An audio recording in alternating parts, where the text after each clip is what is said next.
here in the essence of here in the essence of gratitude, I am eternally grateful that I am not at Lowell Prison tonight. After researching it, woo, you guys, it does sound like it is hell on earth. Not a place that I would want to be. But I can't help but think, Sarah Boone, congratulations, my friend. You did this to yourself. This is all you're doing. If Sarah Boone hadn't done what she had done, I don't think she would have ended up at Lowell. Well, I mean, obviously, okay, what I'm talking about, what she did was horrific, truly horrific. But her display in court, I think, earned her what she has gotten where she is. And we're going to take a look first because it did come out this week that Sarah did get her classification. So before we go into all that, I just want to take a quick look at Sarah's classification and where she will be within Lowell Prison, because I don't know if anybody saw our interview that we did with Lindsay. It was like 1 or 2 weeks ago. I've edited it down into a shorter video, taken out pauses and whatnot. But in the video, she does talk about how Lowell is like a dump. It's just a basic dump. Although the one good thing that she mentioned about it was that there was good food, which shocked me. But it's just a dump, and it's just kind of hell. And we didn't know quite yet where Sarah Boone was going to be within the prison. So we kind of talked here and there about it. But I did notice this week, Tanika's 2 Cents, a channel that I really like, came out, and she started talking about Sarah Boone received her classification. And I just have to play the start of it because it just made me laugh out loud. Because when I heard what her classification is, what Tanika says went exactly through my brain. Just have a listen. Let me make sure that I've got it up on the stage. I do. Okay. So the snarky part of me wonders, was she so ill-behaved in these first 15, when did she get there? The 30th, right? 16, 17 days that she was designated to close management? Or is it because of her history? Wellness puzzles. Oh, we know how. Yes. So, is it true? We've had prison guards on this show before, and I am going to do a panel. I'm working on getting a panel together of ex-prison guards, ex-inmates that will talk about Lowell Prison and Sarah Boone. But a part of me, is it punishment? Do prisons do that? Will they punish you like that? Will they put you in a higher classification because of your behavior in court or your behaviors in the first few days? I would have to believe yes. I would have to believe yes, that indeed it does. Tanika's video is quite long, but we're not going to, what we often do here is I will play things, I'll talk over it. I won't play it all, or I'll read something, but I won't read it its entirety. But I will put the links to everything that we view during our videos down in our YouTube show notes. And I do this for fair play use, but I also do it to cite our sources. And also sometimes people want to just go and watch something without me talking over it. I get it. So the videos will be there for you.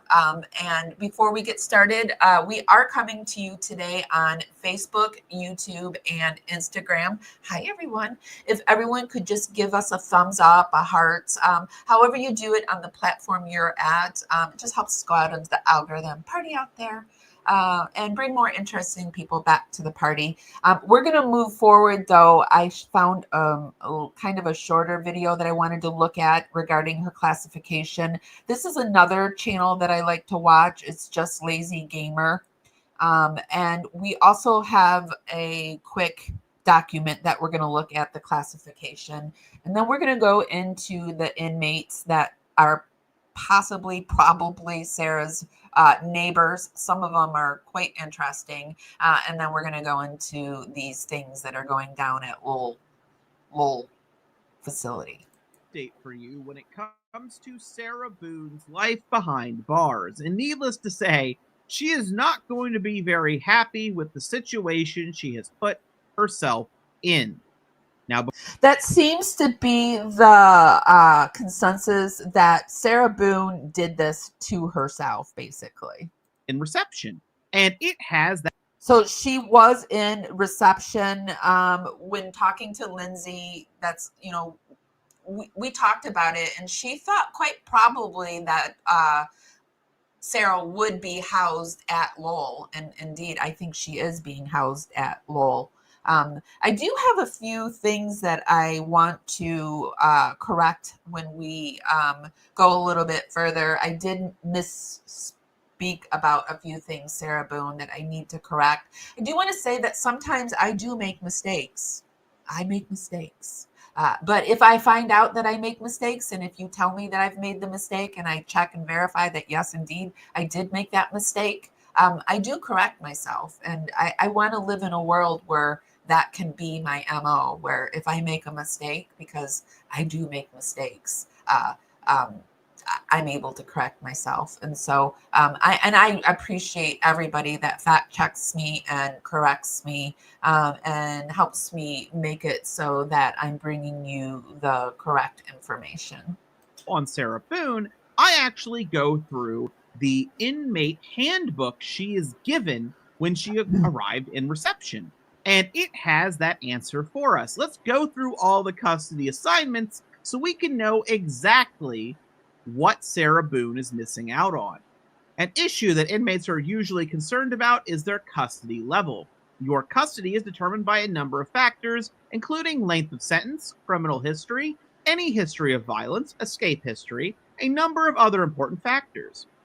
Your classification officer will explain your custody in more detail at your classification interview. Okay, so he goes through all of that, and we in fact learn that Sarah Boone is one classification above or below, I don't know, however you want to call it, death row. So that's where Sarah Boone is at. Interview. The following are the current custody classifications. Community. Community custody refers to that class of inmates who are eligible for placement at a community residential facility. Thankfully, not Sarah Boone. Minimum. So over here, you can see there's maximum. There's maximum custody refers to that class of inmates who are under a sentence of death. And then there's close, which is close custody, refers to that case of inmates who must be maintained within an armed perimeter or under direct armed supervision when outside of a secure perimeter. This is Sarah Boone. Sarah Boone is under close. And then, there's medium, which medium custody refers to that class of inmates who are eligible for placement at a work camp with a secure perimeter, but who are not eligible for placement in an outside work assignment without armed supervision. Then there's minimum. Minimum custody refers to that class of inmates who are eligible for outside work assignments, but not for placement at a community residence facility. And then there's community, which I don't think Sarah will ever be able to be in community, but I mean, I'm just guessing on that. But again, Sarah is over here at close. Let me show you the document I have that talks about that classification.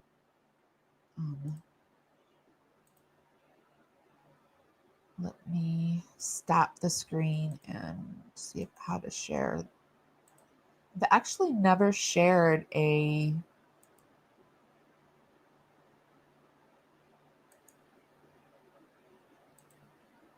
document. Let me see if that worked. Yes, it did. Okay.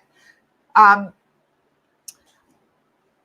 Chantel, thank you so much for your sticker, your super sticker. Your support means everything to me, and I really, really appreciate it. It's good to see someone covering the case. The information is great. Thank you for saying that. I am so happy that more and more people are covering it. My Sarah Boone content, I call my sleeper content, because I'll put it out there and it just kind of sleeps and it grows and it grows and it grows. Like some of them with my videos, like if you put it out there, if 2 days and it's done, you know, like you don't get very many views after 2 days. But my Sarah Boone stuff, it'll grow and grow and grow. Like the Lindsay, it just keeps growing. That video that interview I did with her, it's just growing and it's really nice. So I'm really excited that people still want to hear about her. It's never a good day when Sarah Boone is involved. Yeah, and it's never a good day for Sarah Boone anymore, I would think. I would think her life is pretty miserable right now. Boone is a danger to everyone around her. She should be kept apart from Gen Pop for the rest of forever. You know, and it didn't even have to be that way. That's the thing that blows my mind. Sarah Boone did it to herself. It didn't even have to be like that. But okay, so her close management, we're just going to look at it a little bit really quick. So there's a housing supervisor, a correctional officer, sergeant, or above who's in charge of the close management unit for a particular shift.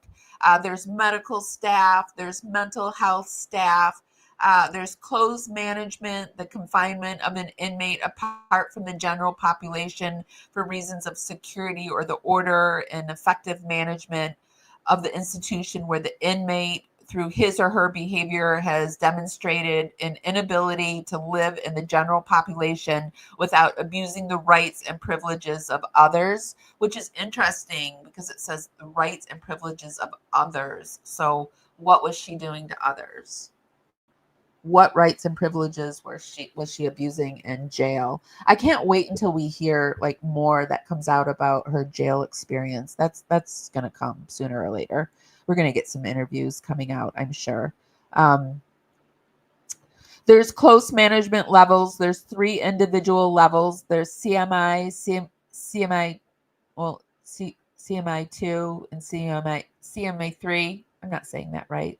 Associated with close management, with CM1 being the most restricted single cell housing level and CM3 being the least restrictive housing of the 3 CM levels. Individualized service plan. So being an ex-social worker, they all have ISPs that they're going to have. Which does that mean they're going to have social workers? There's a multidisciplinary service team that she'll have, a team of mental health program classifications. I mean, this all sounds well and good, but we know that Lowell is a hell on earth. So, I mean, on paper, this is what's going to be happening, but, and this is all my opinion, my research, alleged for entertainment and educational purposes only. I don't know any of this for a fact. But being an ex-social worker, just kind of guessing what went. I only worked slightly with inmates. I was working at a substance facility, and they were doing this. The place I worked had gotten this contract on inmates that were being released, and like the last 4 months, I did go to a few meetings, but I vaguely remember them. I don't remember. I remember being afraid. I actually do remember being afraid. And in talking to other PO officers, because I was considering, because I kind of bounced around in social work. I worked with foster care. I was a foster care social worker. I worked with disabled adults. I worked in the domestic. I worked with substance abuse. So I was kind of considering doing probation, but it scared me too much. I have this real physical fear of being harmed physically. I don't know. I was born with it. I've been afraid of the dark. I used to always try to get in bed with my mom. You know, I just have this fear of being attacked for no reason. And I've been robbed once, but I mean, I consider it my fault in a way. But I just feel like I just have this irrational fear. So prison reform is really important to me, but being able to like sit at home and talk about it is much more comfortable than going into prisons, because I did go into the jail. I went into jails and I was working for my CAC. And so I was working with the jail prisoners, and somehow that didn't feel as dangerous as prison prisoners. I don't know why, but probably just a misconception, or a weird sense of fear and danger that I have. But I can see that this looks good on paper, but I don't know. I don't believe that it would be like this in true life. So there's supposed to be reviews. There's a warden, assistant warden for programs, institutional classification team docket. So this is all stuff that's supposed to be going on in her unit. If you want me to cover this more in depth, I can. But I just wanted to show you that she does have her classification. It looks pretty miserable. It doesn't look like. I think that if Sarah's behavior got her here, I think we might see a drastic change in Sarah's behavior if Sarah's able to control herself. I don't know what her mental diagnosis is, and I never tried to. I mean, I'll guess here and there, and I think one of Sarah's big diagnoses is borderline, and that's very, very hard to treat. So I think that Sarah has mental health issues that prevent her from being a reasonable human being. And I think that also her alcoholism, when talking to Lindsay, she said, there's not as much drinking that goes on in jail as in prison. But she said that Sarah probably isn't drinking at this point. So to me, 5 years of not drinking, if you're going to be a better person, if alcoholism is making you a shit person, because alcoholism does make some people a shit person, she would be better by now. I would think. I would guess, and helping others through their substance abuse issues. What do you guys think? Do you think Sarah Boone is ever going to be a better person? Do you think Sarah Boone is always just going to be Sarah Boone? Just a horrible human being. The person that we watched in court, the person who held the Orange County courts hostage for 5 years. Do you think Sarah's ever going to be a productive person in any form? Because I do think some prisoners can become productive people behind bars. I mean, you just look at the Menendez people. They were brothers. They were set to be there for the rest of their lives, and then they started beautification projects and mentorships and stuff like that. Do you ever see Sarah Boone starting a beautification project at Lowell, or mentoring, or anything like that? Do you see that? I don't know. I don't see it.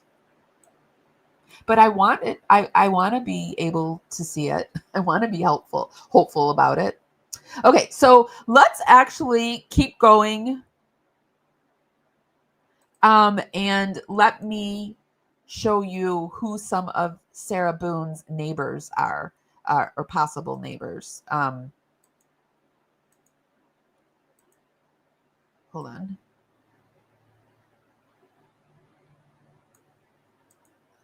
Okay.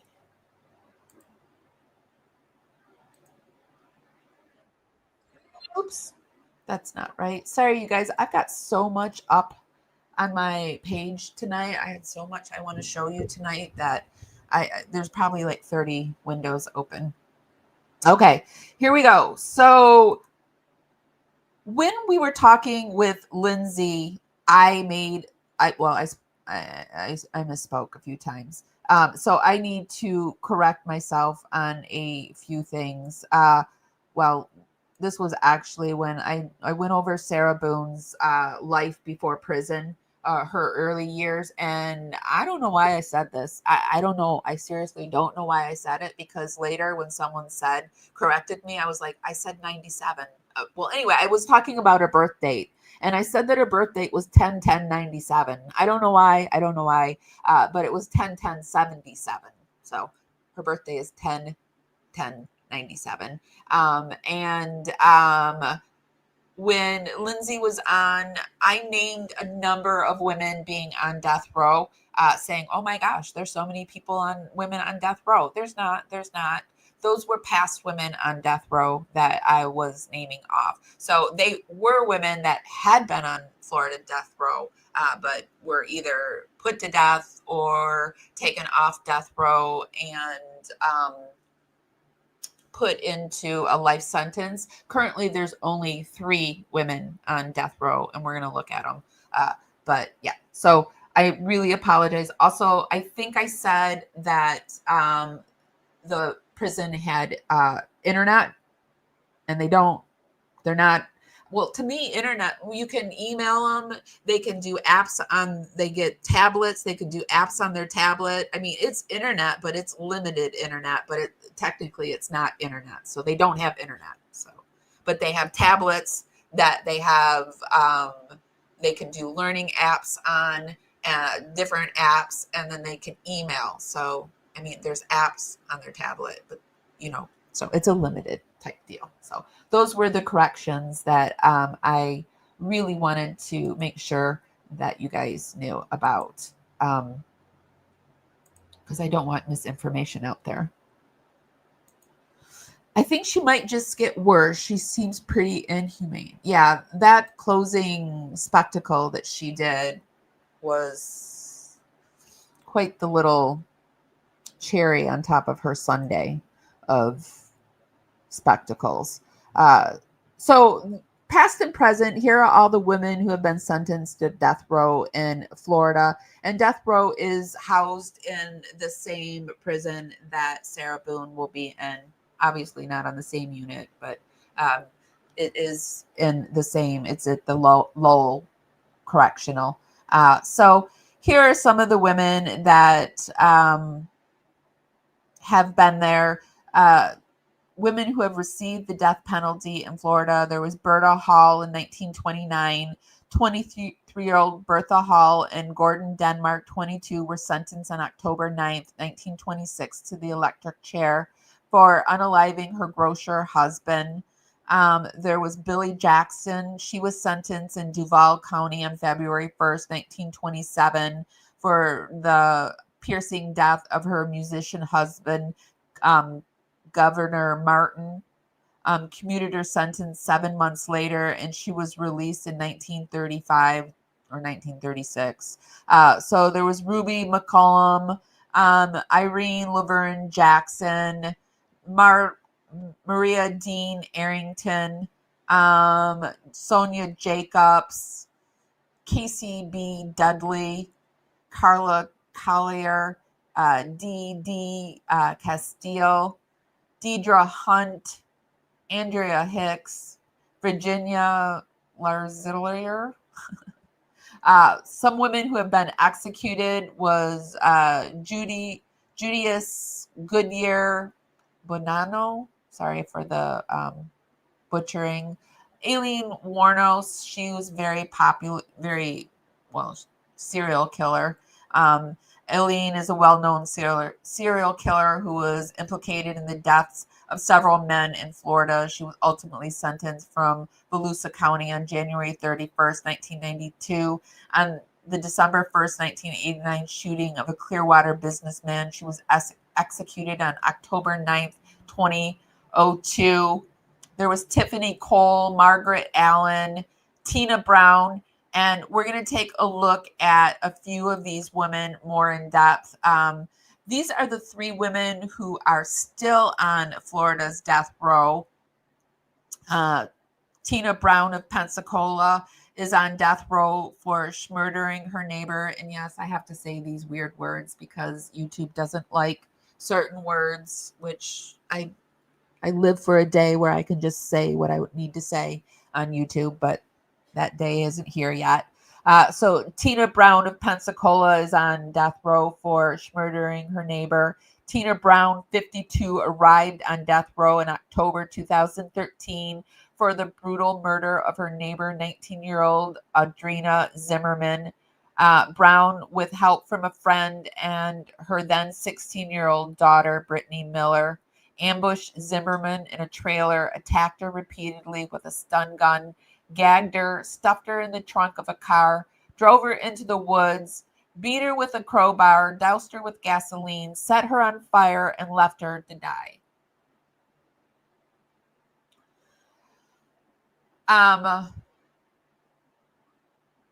Tiffany Cole of Jacksonville, she's on death row for murdering an elderly couple. Tiffany Cole, 41, was sentenced to death on March 6, 2008 in Duval County after being convicted in July 2005 kidnappings and murders of James and Carol Summer in Jacksonville. Cole's one of the 4 people who kidnapped Carol and Reggie Summer, both 61, from their St. Nicholas home in 2005 and drove them to Carlton County, Georgia, where they were buried alive. She is currently on death row at Lowell Correctional Institute. Here's a quick video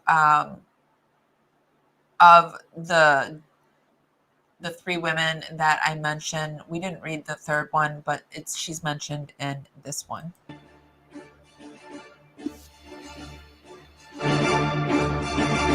Prosecution pursues the death penalty. The sentence is decided by the jury and must be unanimous. In case of a hung jury during the penalty phase of the trial, a life sentence is issued, even if a single juror. I feel like somebody asked, can they jailbreak the tablet and get internet, or would she have to get a contraband cell phone? I feel like with them not being able to have the internet, I know there's a way you can block the internet. I don't know. I feel like there's always a way if you get a computer geek in there that they'll know how to do something. But I think Sarah Boone will more than likely have to do the cell phone route. I don't think she doesn't strike me as an internet geek, but who knows? That is a good question. Post-death, there is no retrial. Prior to 2014, the judge decided the sentence alone, and the jury gave only a non-binding advice. In March 2014, the Florida legislature provided a 10-juror supermajority to issue a sentence of death. This was also challenged and denied. I did some reading on death row in Florida, and apparently Florida is like going down on their executions. The public support for executions has gone way down, and Florida is leading the charge and releasing people into life sentences. In October 2014, the Florida Supreme Court struck down the law, finding that death sentences can only be handed down by a unanimous jury. In Florida, murder can be punished by death if it involves one of the next aggravating factors. It was committed by a person previously convicted of a felony and under sentence of imprisonment, placed on community control, or on felony probation. The defendant was previously convicted of another capital felony or of a felony involving the use or threat of violence to the person. It is very rare, and a lot of them are getting commuted to life sentences. So we're going to look at one of them. The youngest female prisoner on death row was commuted over to life. We've got a few that we're going to go in depth and look at. There's like 5 of them that we're going to look at. The defendant knowingly created a great risk of death to many persons. It was committed while the defendant was engaged, or was an accomplice, in the commission of, or an attempt to commit a specified felony, such as aggravated child abuse, arson, kidnapping. They're saying that in order to be on death row, it has to be a unanimous type deal. Currently on Florida death row. These are their names and crime committed. Tiffany Ann Cole. She was born December 3, 1981, in South Carolina. In early July 2005, Tiffany Cole, Michael Jackson, and two other men, Alan Wade and Bruce Nixon, drove to the Sumners' home. The Sumners were a former neighbor of Tiffany. The Sumners in many occasions helped Tiffany financially. So this was the elderly couple that I just read, that Tiffany unalived, that she did with her boyfriend. Nixon willingly led police to the Sumners' grave, revealing that both victims had managed to free themselves of their bonds, but could only manage to hug each other in their final moments before they died. At Tiffany Cole's week-long trial in October 2000. I can't think of a much more horrific way. Well, I mean, what Sarah did was horrific, but burying someone alive, because Sarah basically buried George alive in that suitcase, didn't she? Ugh. 7. The jury deliberated for less than 90 minutes before finding her guilty of first-degree murder. They voted 9-3 that she should receive the death penalty. Evidence included photos of Tiffany Cole and two co-defendants in a limousine, celebrating with champagne and handfuls of cash. In 2010, Cole's petition to the United States Supreme Court for a writ of certiorari was denied. In 2017, the Florida Supreme Court ordered new sentencing hearings for Cole, Wade, and Jackson, because their juries had not unanimously recommended the death penalty. A 2016 U.S. Supreme Court ruling, Hurst versus Florida, found that Florida's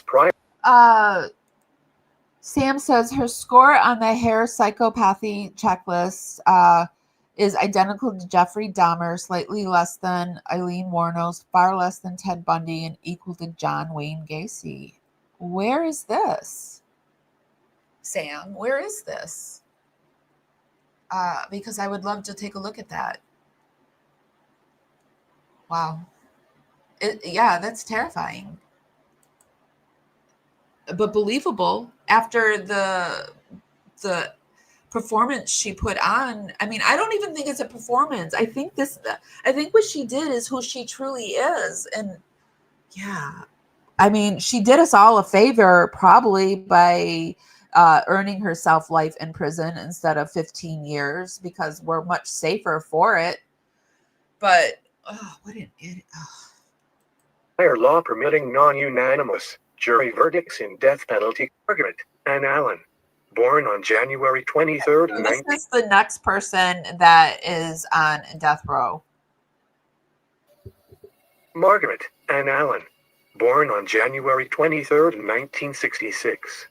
In February 12, 2005, a housekeeper in Brevard County had household chemicals, including bleach, poured down her throat, was strangled and then buried in a shallow grave over some missing money. Titusville police received information that a body was buried in an unmarked grave somewhere off State Road 46. When investigators began questioning people, they learned that Wenda Wright, who was a housekeeper for Margaret Allen at 415 South Robbins Avenue, had allegedly been killed in the house and transported to some nearby woods. Chemicals were poured into her mouth. Duct tape was placed over her mouth, so this was not a fast death. It was a tortuous death, unfortunately. Allen told investigators that she killed Wright because she thought Wright had stolen her purse containing $2,000. When Wright would not admit to taking the purse, Allen became enraged and started beating Wright. Allen's son, Quentin, helped hold the woman down as Margaret Allen allegedly poured chemicals down her throat. Margaret Allen and son then allegedly strangled her with a belt. After questioning Quentin Allen, he reportedly revealed to police the approximate location of Wright's body. James Martin was also arrested and charged with accessory after the fact. It is believed that Martin helped bring Wright's body out to a remote area. All three were arrested and transported to the Brevard County Jail. So it takes quite a bit of brutality to earn your way on death row, I would say.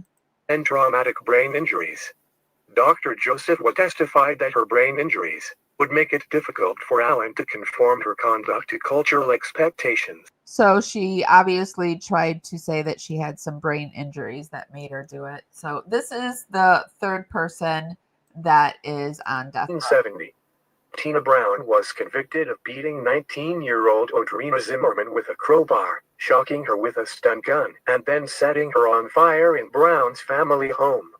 Brown's daughter Brittany Miller, then 16, told the judge at her own trial that the plan was to fight Zimmerman, but it escalated out of control. The attack was said to be the result of a disagreement over a man. After beating her and using the stun gun, the trio put Zimmerman in the trunk of a car, drove her to a wooded area, doused her with gasoline and set her on fire. Zimmerman was able to run to a nearby home and call 911, with severe burns across 60% of her body. She died 2 weeks later. Brown, her daughter, Brittany Miller, then 16, and neighbor Heather Lee, attacked Zimmerman in Brown's Ensley home in 2010. Lee testified against Brown during the trial, pleaded guilty to second-degree murder, and was sentenced to 25 years in prison. Miller was sentenced to life in prison without parole in 2013 for her role in the attack. So those are the three that are on death row. So I got to thinking, okay, those are the people that are probably like on the cell block above or, you know, in a different whatever. But who are going to be her neighbors? Who are some of the other well-known cases that are known to be hanging out at Lowell? So, of course, I had to head over to Reddit because Reddit is one of my favorite places to go. You found it on the internet? Okay, I'll have to take a look and see if I can find it on my own. So this person says, I just noticed Sarah is in the same reception center as Lori Shaver. So I was like, Lori Shaver? Who is Lori Shaver? And so this is Lori Shaver. She's at the Florida Reception Center. She's sentenced to life, so chances are Sarah Boone and Lori will be hanging out. I had to go and take a look and see what this case was all about. And here is a little bit about Lori. So this was Florida versus Lori Shaver, buried in the backyard murder trial.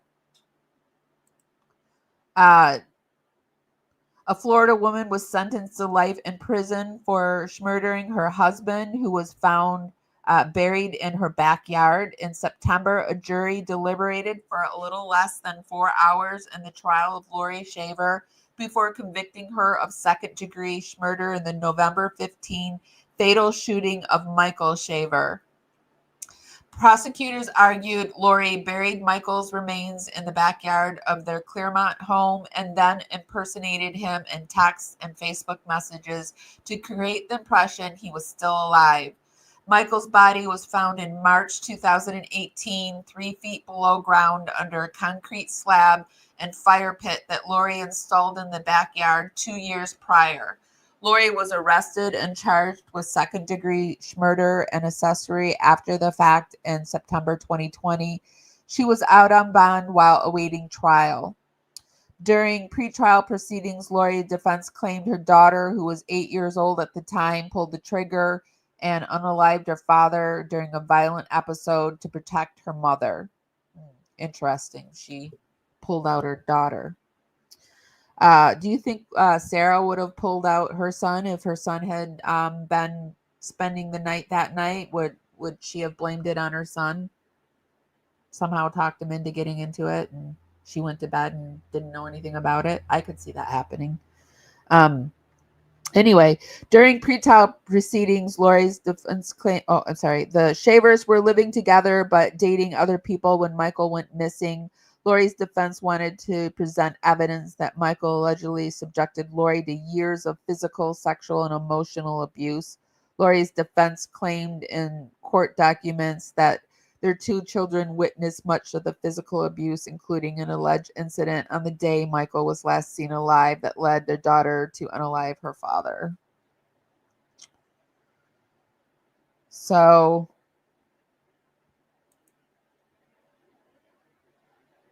she received life.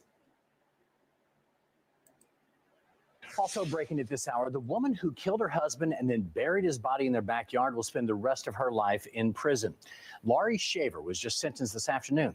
Fox 35's Marie Ettinger was in the courtroom and joins us live with that story. So, Marie, how did she react? She actually smiled when the sentence came down, but throughout today's hearing, she was making a number of faces, kind of sneering at some points. Her attorney had asked for the minimum possible sentence of 25 years, arguing that she had suffered from domestic abuse in the past. But the judge heard that and went the opposite direction anyway. The court hereby sentences you to a term of life in the Florida Department of Corrections. Laurie Shaver will be spending the rest of her life in prison after being convicted of second-degree murder. Prosecutors say she killed her ex-husband, Michael Shaver, impersonated him for months, buried him in the backyard, built a concrete slab over the burial site, and then blamed her own daughter for the killing. He explained to us it is life, so she will not get out early. Brian Shaver told the judge his brother's killer, Laurie Shaver, now Laurie Filmer, left an immeasurable void in their lives. Michael got life, and she did too. Two of Michael Shaver's friends also wrote impact statements for the state attorney's office to read aloud. One of them wrote a plea to the judge, asking for Laurie Shaver to never be returned to society. Laurie's inhuman. And we know that in Florida, indeed, life is life. And we do see here that she's at the Florida Reception Center. That's where Sarah Boone is at. Sarah's at the Florida Reception Center. We can see here she is at the Sarah Boone at the Florida Reception Center. This person over on Reddit, puts the question, this person says, I keep checking Laurie's status to see if she gets her prison of choice. And then this person says, if they are both in reception area, both in for murder 2 and not in solitary, will they be having a chance to eat together or go out in the yard for a walk around the place together? And we do know that Lindsay said that there is, you do go out to eat. You don't sit in a pod or anything like that. There is a place where you go and eat. So chances are they probably are seeing each other, but also it's like wham, bam, thank you, ma'am type of eating. You don't go in and you don't leisurely eat. It's like go in, scarf it down and get out and move on, like 5 minutes. So she's, probably not, socializing while they're eating, but if they're hanging out in the same, they're charged for the same thing, they probably are commiserating together. Wouldn't you think they would be? I would.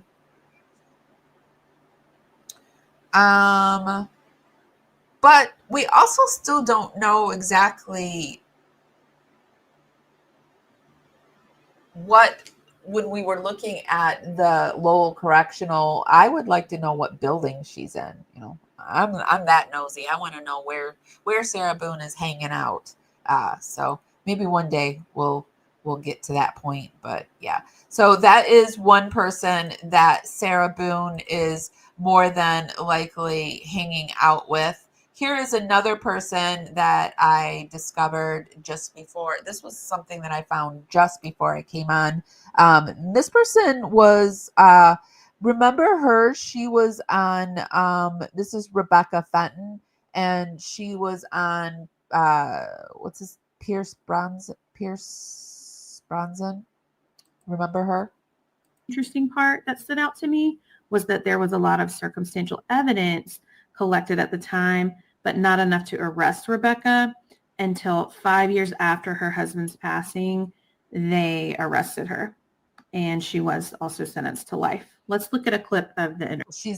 She's in Lowell, and she's sentenced to life, just like Sarah Boone. Review. of an extraordinary miscarriage of justice, in which case your incarceration here for the rest of your life is unspeakably unfair, or you're a cold, calculating murderess and the best liar I've ever met in my life. And I'll be honest with you, I don't know which one it is. This area where the interviews. No, she's been in there for a while, so I could see this woman being Queen Bee, because I do remember Pierce saying that she was one of the most terrifying interviews that he's ever had. Conducted looks like the visitors area where you can come and visit someone, which is interesting. Here's another quick peek that we can look at. This is being filmed in Lowell Correctional at the visitor center. So little windows. So I just thought we could pause and take a look at that. A Clearwater woman says she walked into her home this afternoon to find her husband lying on the floor dead.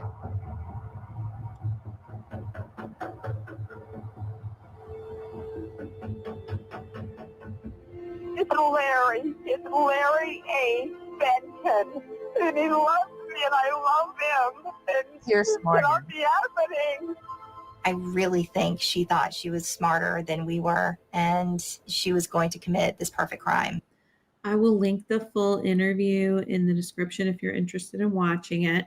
There was a lot of So this is another woman. I remember watching this case on the case files. Like I did anyone ever remember when cable was a thing? Everyone had cable, and there was that IG channel, and just all the case files. And I remember hers being on the case file. And again, she's another person that's in there for life. So yeah, let's keep going. Here we have, sorry, wrong one. This was the youngest woman on death row, EmiliaCarr.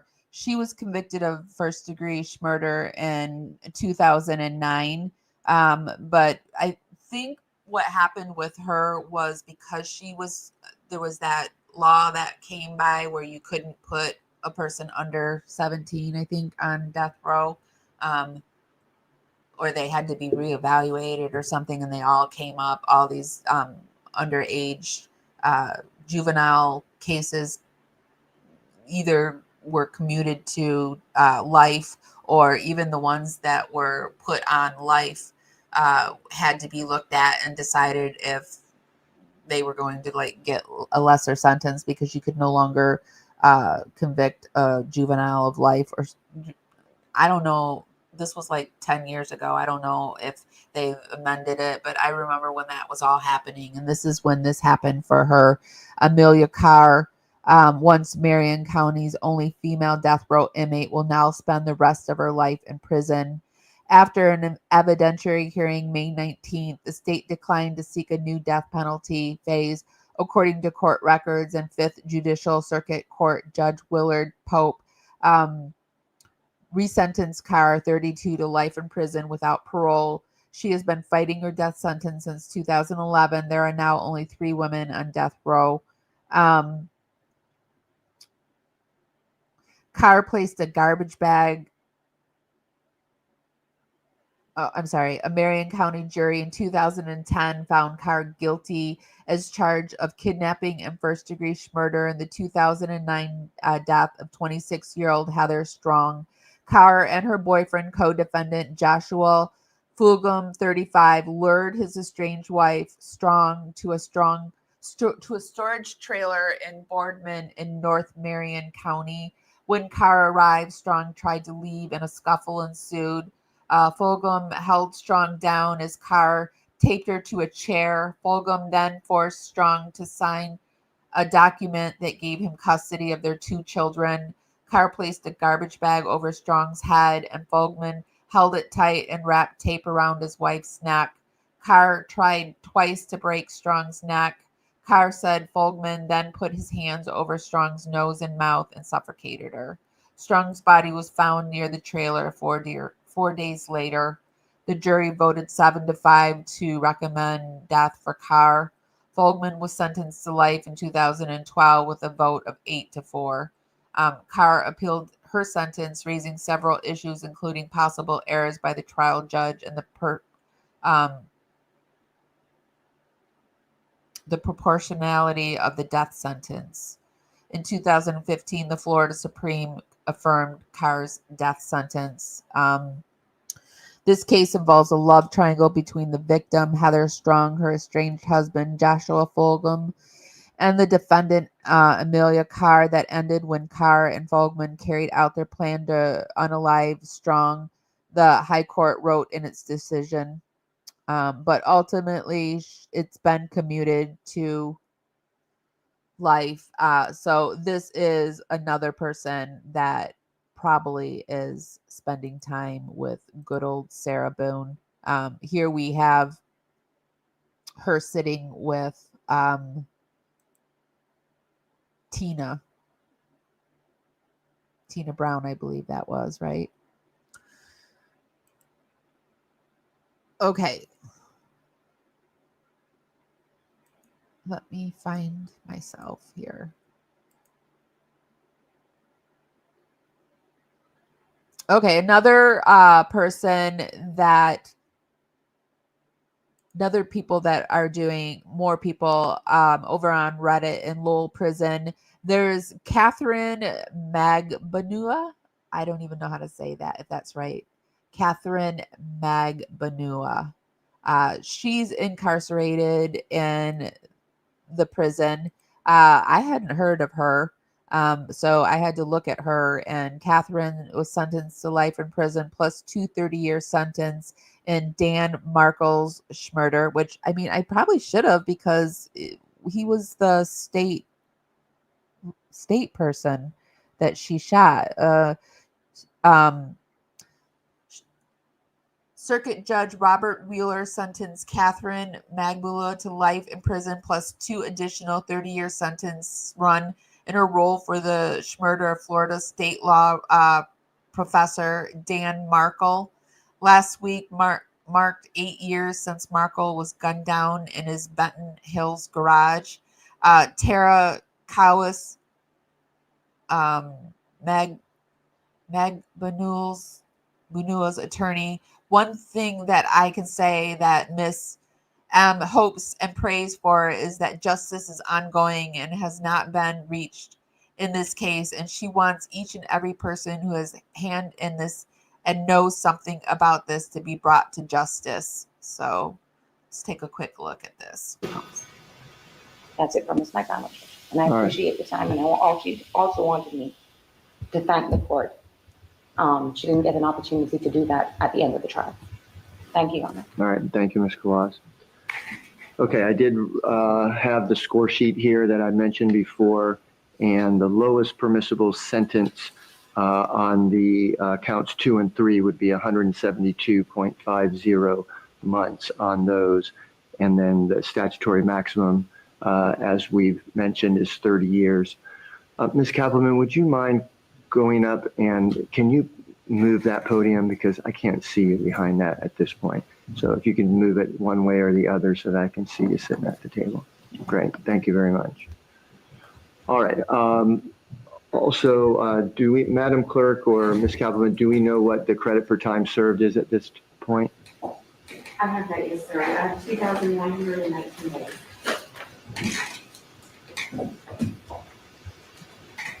All right, and what the court costs are, Madam Clerk? That would be $2,625 plus a $100 cost of prosecution.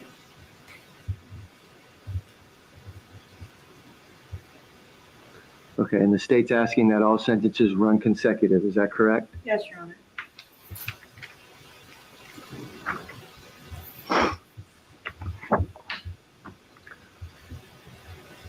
All right, the state's ready to proceed to sentencing in the state of Florida versus Catherine Magbanua, 2016 CF 3036 and 2018 CF 497. I believe she is still in the Florida prison, Rebecca. And Googling it, it pops right up that she is in Florida prison. Oops, Sorry, that's the wrong one. I didn't mean to show you that. Banoa is present here in the courtroom along with her counsel. On count 1, which is the count of first-degree murder, you have been found guilty by a jury. You will be adjudicated guilty, and you will be sentenced to life in prison with no eligibility for probation or parole. On count 2, which is the conspiracy to commit murder, you have been found guilty by a jury. You will be adjudicated guilty, and you will be sentenced to a consecutive sentence of 30 years in the Department of Corrections.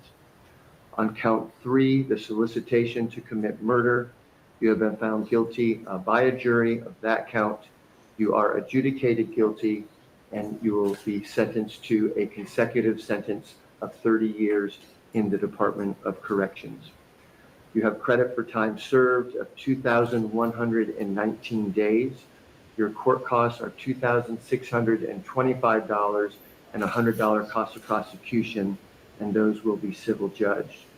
You have 30 days to file a notice of appeal, and if you cannot afford counsel, then